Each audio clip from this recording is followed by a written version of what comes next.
Leogang in Austria. Huge mountains surrounding a small, idyllic township with lush gardens. Flower power right in the middle of the Alps. This weekend, playing in the dirt, however, has a whole new meaning to it. Hello, I'm Rob Warner. Welcome to Leogang in Austria for round 3 of the 2011 UCI Mountain Bike World Cup.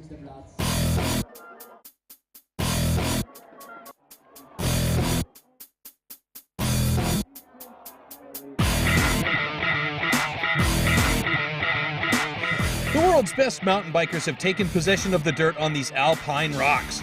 The gravity event returns to Leogang for the second time and will be host to the UCI Mountain Bike World Championships next year. But for now, the Austrian venue welcomes the riders for the third round of the UCI Mountain Bike World Cup presented by Shimano. Get ready for mud battles, it's about to get dirty. The members of the most successful four-cross team in the World Cup are mountain bike superheroes. Watch out, Spider-Man. These guys are even climbing up the wall. My name is Thomas Slavik. I'm racing for RSP mountain bike team, and this is my teammate. My name is Joost Witman, RSP mountain bike team. I'm from Holland. And these guys from. My name is George Meyer, still in one piece, and I'm riding for FP4 Cross. I'm very sorry. And eat small kids.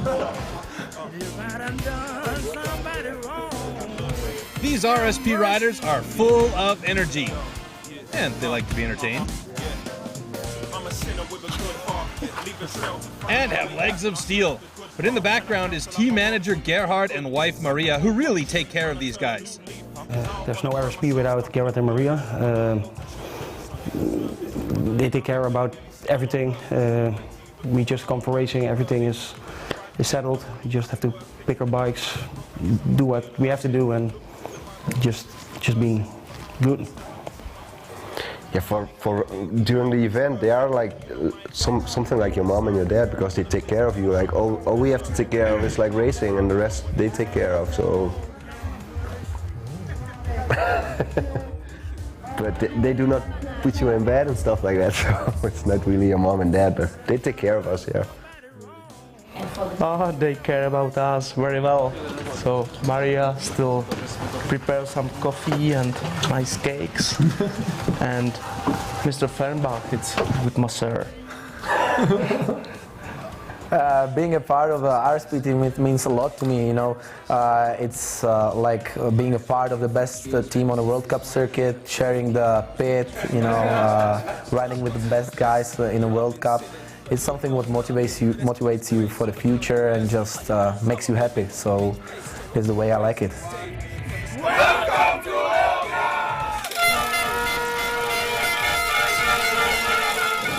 Okay, let's go straight to the women's four-cross race at a rain-soaked Leogang. Melissa Buell, Lucia Oetjen, Annika Bierten, and Romana Lubankova in this heat here. It is the final. So these ladies are really going to go for it. Let's not forget the rain has been falling hard and the conditions are very muddy and slippery. So it's going to be anybody's game out of the gate. Let's see who takes it. And out of the gate, it's Lubankova fastest. Annika having a really bad start. Melissa Buell sitting in second place as they come towards a couple of those first jumps and the bank turns.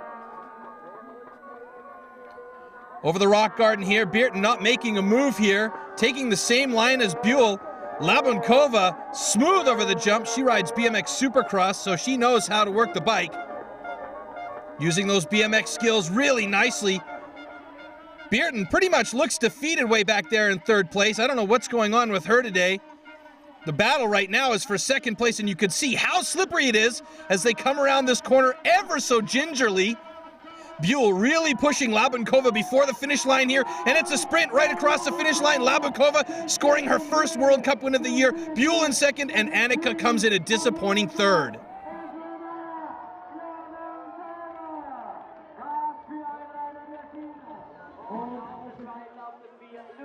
Well, it was great.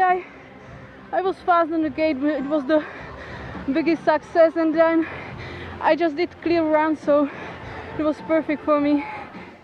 A perfect run and a perfect result for the Czech BMX pros. So here's the podium for the women's four-cross with Romana Labunkova first, second is Buell, third Bierten, fourth Oetjen, fifth Gross, sixth Fruviet, seventh Griffiths, and eighth Mart. Anneke Beerten keeps her first place in the current World Cup standings, followed by Ötchen in second and Gross in third.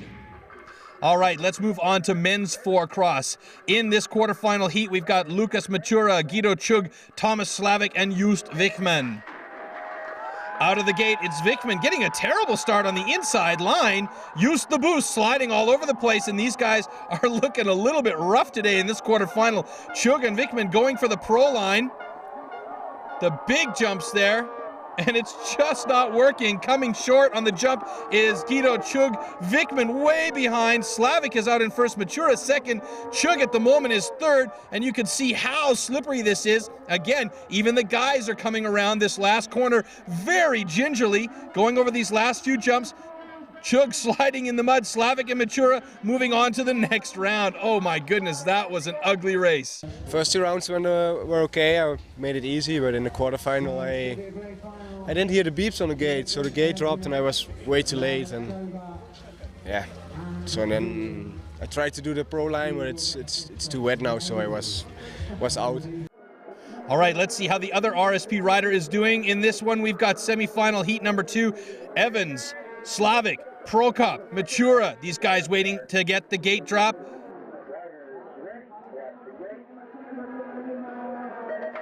Here we go. Gate is dropped. Great start for Slavik. He rockets out of the gate and he moves out in front. Matura on the inside, taking himself out. And Maria watching the race in the finish area there. Prokop and Slavik battling out for front spot. Lots of line choices here. Holy smokes, that was fast. So Slavik and Prokop are advancing to the final together with Jared Graves and David Graf. And there's Gerhard making sure the boys are taken care of. All right, this is it, the Granddaddy Caddy 4-cross elite men's final. Thomas Slavik going up against David Graf, Michael Prokop, and Jared Graves. The gate start is good, and Graves rockets out of the gate as we know him, the fastest man with the whole shot. And look at him, he has taken charge of this race already. Graf taking the pro line again, carrying massive speed through there, and it's paid off. Graf moving into second place. Graves still has the lead. He is dominating on this track, and nobody can keep up with him. It's like he's a mutter. Graf still in second. Slavik charging hard in third place. Doesn't look like he's going to make it as the crew from the RSP team looking on down in the pits there. A wide line there on the outside with Prokop not working out for him, and this one is going to go to Graves. Jared winning this one hands down. Graf in second place, and Slavik comes in third, Prokop fourth.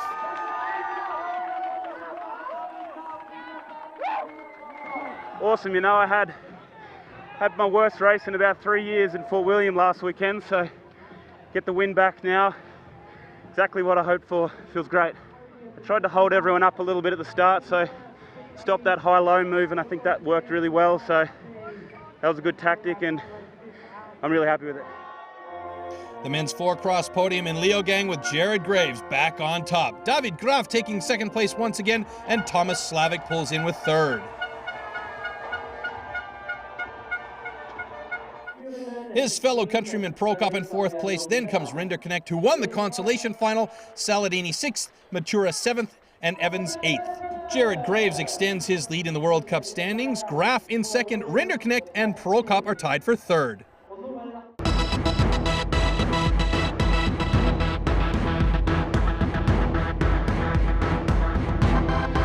It's a new day with more action to come, and the downhill riders are heading to the start of the track. Let's check it out. Welcome to Leogang, Austria. I'm the Scott 11 team manager, Claudio Calori. You're gonna have a look at the track with me. The track is 2,600 meters long and has a vertical drop of 526 meters. Let's go have a look at it.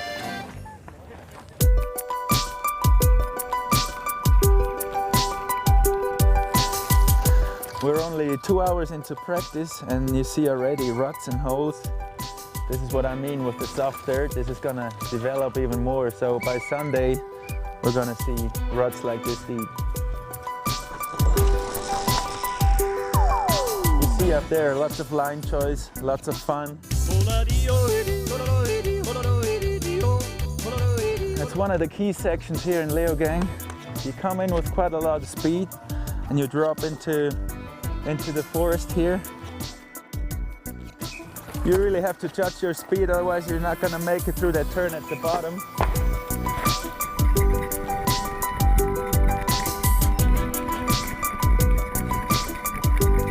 Right, we got some pretty technical riding here, a bit of a change to what we saw on top. Lots of roots, they're wet too, need to get out of the way.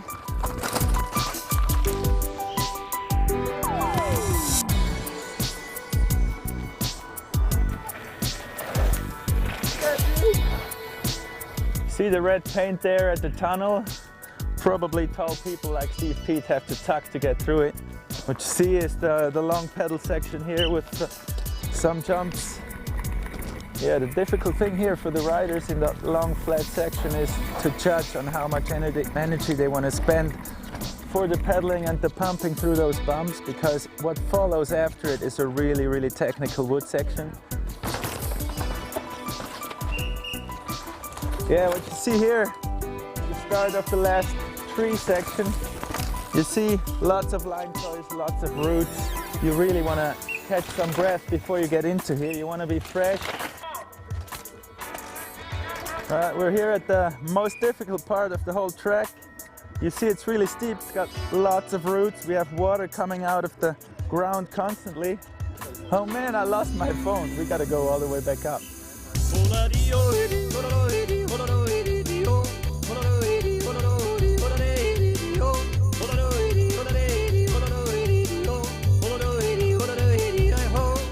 Yes, unglaublich. I found it. I found it. I found it. Incredible. Well, hopefully Claudio looks after his team riders better than he does his phone. Scott 11 was founded in 2009 with the goal of the World Championships in Switzerland this year in 2011, and that's also why it's called Scott 11. Oh, now I got the secret out. Everybody has been asking me this question for 3 years now. There's a physiotherapist, a few mechanics with magic hands, and 4 downhill riders on Claudio's Scott 11 team, including one rider to look out for. She had the fastest qualifying run here in Leogang and likes this course. We have Floriane Pugin, who is one of the fastest Frenchies, and you can always count on French women that she has, since she's on the team, she has been on every single World Cup podium, and I hope she keeps on like that. We have our Claudio Cagliori, our team manager, and he's always working so hard for us. He's always 100% into his job and doing lots of work for us. He's going to every sponsor to have the best material we could imagine, and he's just always behind us, pushing us to ride fast. With Floriane, after having like 9 podiums in the World Cup in a row, it's definitely time for a win. So that's the one I'm hoping for. But hoping to finally take a win again is also another French rider, Sabrina Jeannier, as we jump straight to the women's downhill action.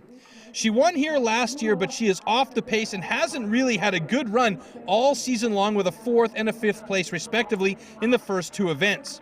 She's trying to regain her thunder here as one of the best downhill women of all time, but unfortunately she just doesn't have the speed she needs today, and she takes second to the lady that's in the hot seat at the moment, Miriam Nicole. Next rider on course is another French woman, the pocket rocket Emmeline Ragot, riding for her new team, GR.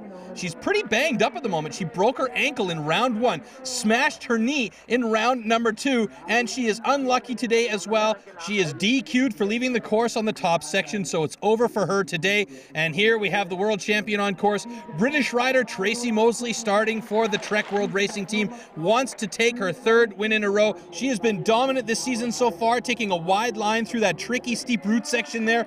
Looks good, carrying some great speed towards the finish line. Is she going to take home her 3rd win?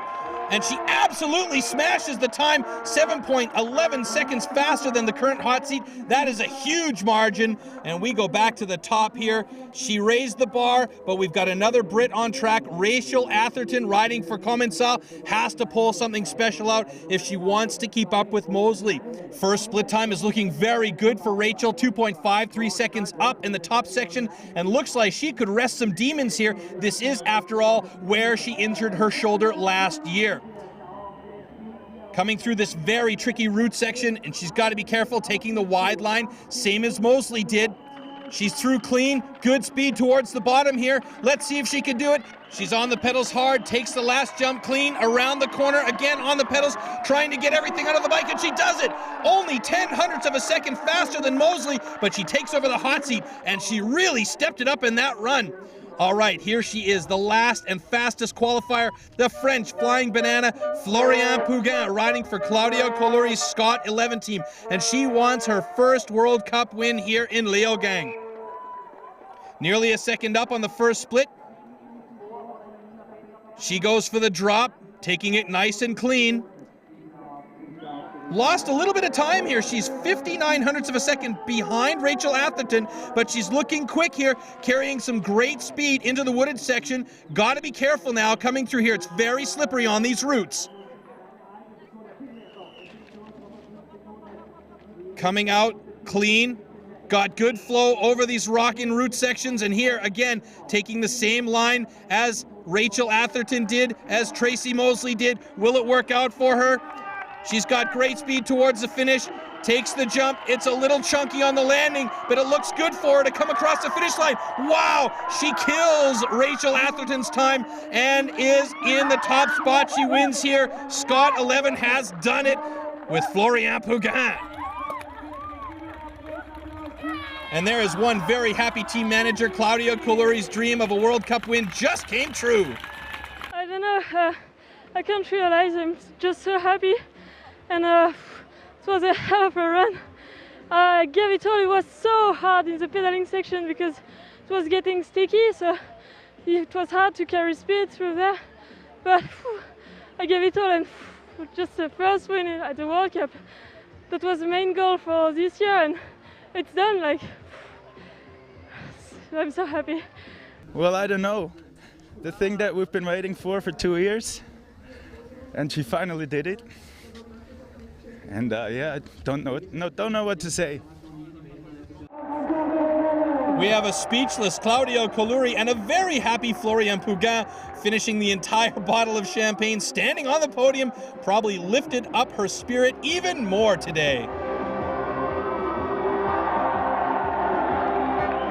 In second, we have Rachel Atherton. Third goes to Tracy Mosley. Fourth is Miriam Nicole. And fifth, a very disappointed Sabrina Jounier.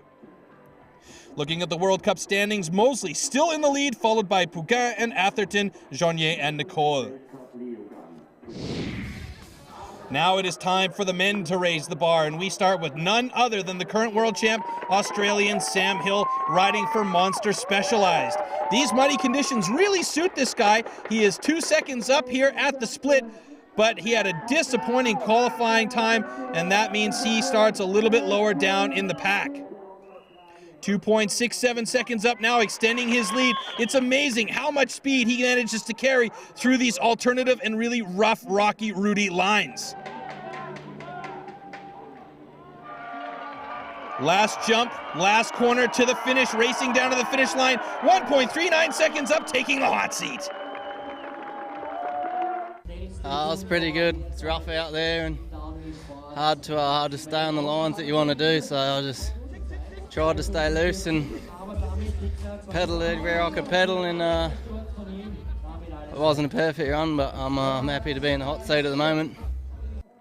This man also wants to be on the hot seat. French mountain bike veteran Cedric Gracia, who has looked promising all season long. He is 0.86 seconds faster than Sam Hill at that split right there. Jumps, obviously no problem for Gracia. Going big to entertain the crowd as he enters here. Oh my goodness, look at that, dropping out of the route section, not even bothering to ride that carefully. Jumping down the lower part of the course. Last corners here, big jump before the finish. whips it out on the pedals across the finish line. The sprint there is going to be close. Oh my goodness, only 13/100ths of a second back. What an awesome run for the living legend. Yes. All right, back to the top, the young Brit Danny Hart, shooting star of Fort William. After an amazing second place, he is on track now, but unfortunately he is about 95/100ths of a second back on the split time. It's make or break for the giant rider, not holding anything back, flying down the course. This is a very tidy run compared to the suicide mission from last week in Fort William. Oh, and he's only 3/1000ths of a second slower than the world champ, and that is nothing. Hart has a promising future ahead of him if he doesn't kill himself before with some of these crazy runs. All right, next up, the man to beat on any course. Last year's winner, Greg Minnaar, riding for Santa Cruz Syndicate, and he's got a great split time there. He is 2.39 seconds faster with good work on the top half of the track. Middle section suits the big, powerful South African rider as he is looking super strong through these roots and rocks, and everything is looking very good for him so far. Taking a fast outside line, the sun is out, starting to dry this track out ever so minimally. The bottom section, it's dry but grippy, and Minnaar on the pedals hard. The big jump at the finish is his, he owns it, and he is 3.504 seconds faster than Sam Hill. He takes over the hot seat. French legend and hopefully lucky number 13, Fabien Borel on track. He had a massive crash in practice. It's amazing that he's even riding today, and he's going, oh, he goes down again, flying over the handlebars, absolutely ragdolled. That's it for him.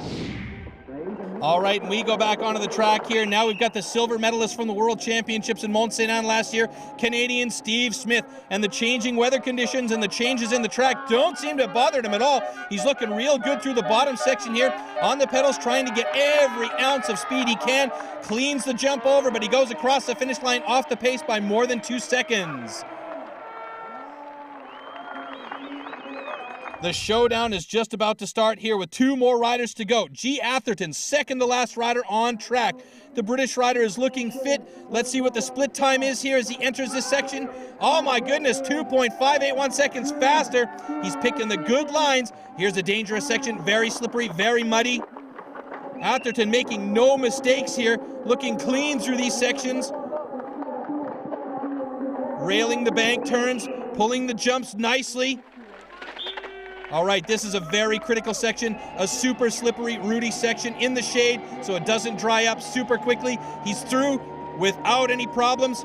The woods not posing any problems for him at all. Gets on the pedals in the last bit, the final jump, and one more corner for G. Atherton. Will he take over the top spot? He will by 3.6 seconds. He is the new leader.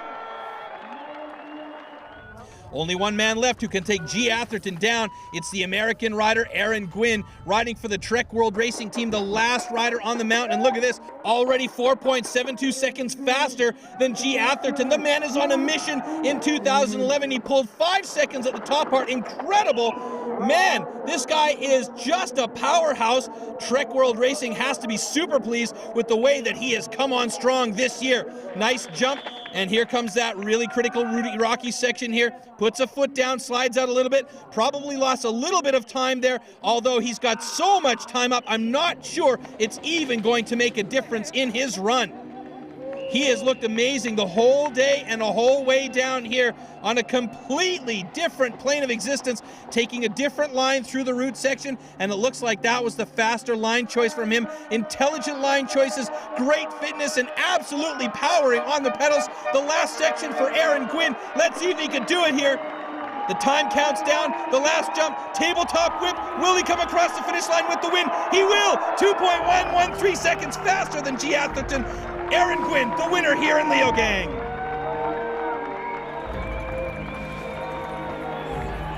Feel great, just kind of monkey off the back from last weekend with that crash, and just I knew I had it in me, I just had to put it together. So run went good, it almost fell apart at the bottom. I blew my feet out of the pedals and rode the last minute of the track without being clipped in, but managed to hold it together, and I'm just happy. American rider Aaron Gwin taking his second World Cup win here in Leogang, leaving G. Atherton and Greg Minnaar in second and third, respectively. Smith in fourth place, Hill in fifth, Hart in sixth, Gracia seventh, and Leov in eighth. Taking the World Cup lead with 2 wins, Aaron Gwin at the top, Minar second, Atherton third, Hart fourth, Smith in fifth, Hill in sixth, McDonald seventh, and Leov rounding out the top 8. An exciting and once again muddy UCI World Cup in Leogang comes to an end. Round 4 takes us from the future World Championship venue in Austria to last year's venue across the ocean, all the way to Mont Saint-Anne in Canada. Servus from Leogang, and we'll say bonjour in Mont Saint-Anne.